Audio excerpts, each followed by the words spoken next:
નમસ્કાર દર્શક મિત્રો, તહેલકા ન્યૂઝમાં હું મેઘા અગ્રવાલ આપનું હાર્દિક સ્વાગત કરું છું. આપ જોઈ રહ્યા છો તહેલકા ન્યૂઝ. ભરૂચ જિલ્લામાં ખ્રિસ્તી સમુદાય દ્વારા પ્રભુ ઈસુ ખ્રિસ્તના ત્રીજા દિવસે પુનરુત્થાનની યાદમાં ઈસ્ટર પર્વની ઉત્સાહભેર ઉજવણી કરવામાં આવી. જિલ્લામાં આવેલ વિવિધ ચર્ચોમાં વહેલી સવારે પ્રાર્થના સભાઓ યોજાઈ, જેમાં મોટી સંખ્યામાં ભાઈઓ બહેનો યુવાનો અને બાળકો જોડાઈ સ્તુતિ આરાધના કરી અને એકબીજાને ઈસ્ટરની શુભેચ્છાઓ પાઠવી હતી. ખ્રિસ્તી ધર્મમાં ઈસ્ટર પર્વને વિશેષ મહત્વ આપવામાં આવે છે. માન્યતા મુજબ ગુડ ફ્રાઇડેના દિવસે ઈસુ ખ્રિસ્તને વધ સ્તંભે ચડાવવામાં આવ્યા હતા અને તેમના મૃત્યુ બાદ તેમને કબરમાં મૂકવામાં આવ્યા હતા.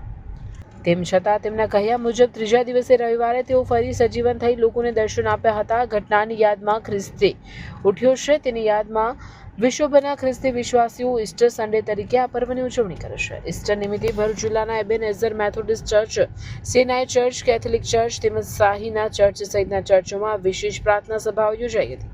વિશ્વાસીઓએ નવા પોશાકો પહેરી ચર્ચોમાં હાજરી આપી ઈશુની સ્તુતિ આરાધના કરી અને સમાજમાં પ્રેમ, શાંતિ અને ભાઈચારો વધે તેવી પ્રાર્થનાઓ કરી હતી.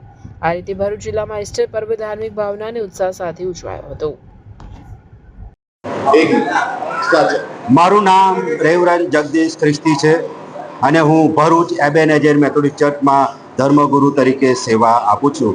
આજનો દિવસ એ પુનરુત્થાનનો દિવસ છે, કારણ કે પ્રભુ ઈસુ ખ્રિસ્ત આ જગતમાં આવ્યા અને તેમણે વધસ્તંભ પર મરણ સહન કર્યું, તેમને દફન કરવામાં આવ્યા અને પુનરુત્થાન ત્રીજે દિવસે તેઓ પુનરુત્થાન પામ્યા અને આજે અમે તેની ઉજવણી કરી, ચર્ચમાં પ્રાર્થના કરી, ભક્તિ કરી અને આજનો દિવસ એ પ્રેમ, માફી, આશાનો દિવસ છે અને અમે સર્વ લોકોને આજની સલામી પાઠવીએ છીએ અને વિશ્વ શાંતિ માટે, વિશ્વ એ પ્રેમમાં, ભાઈચારામાં અને માફીમાં આગળ વધે એવી શુભકામનાઓ અમે પાઠવીએ છીએ. થેન્ક યુ અને ગોડ બ્લેસ યુ. આમેન.